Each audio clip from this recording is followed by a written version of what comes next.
I ja vam sada nudim jednu tehniku koja se zove miroljubiva komunikacija u 4 koraka, pa idemo vidjeti što ona predstavlja kako bi se vi mogli pozabaviti ovim vašim konfliktom. Miroljubiva komunikacija u 4 koraka je jedna jednostavna tehnika u koja doslovno u 4 koraka vas vodi kroz pristup i rješavanje konflikta. U prvom koraku vrlo objektivno i bez ikakvih pretpostavki opisujete situaciju.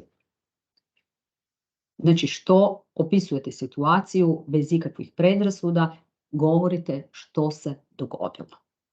Evo vam primjera. U nekoj poslovnoj situaciji možete reći svojoj kolegici: primijetila sam da jučer do 16 sati u tablicu gdje je potrebno nisi unijela svoje prodajne rezultate. To je situacija, to je neki poticaj.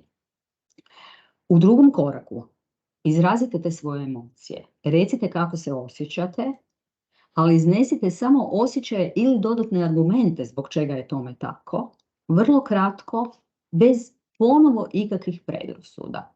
Znači recite osjećam se ili osjećao sam se tako i tako. Primjer, znači primijetila sam da jučer do 16 sati nisi unijela prodajne rezultate, osjećala sam se frustrirano jer imam osjećaj da moja povratna informacija nije važna, budući da se ova situacija već ponovila. Dodatni argument kojim objašnjavam svoje osjećaje mogu reći: radi se o tome da mi je ta informacija potrebna kako bi svi odjeli mogli završiti svoj izvještaj na vrijeme.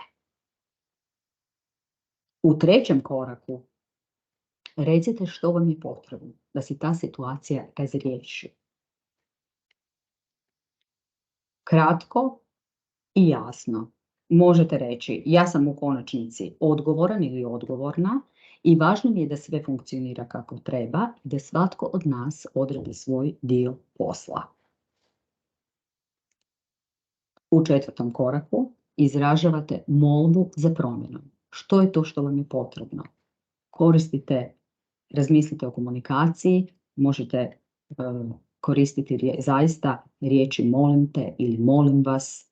Recite što je potrebno za ovu promjenu ponašanja.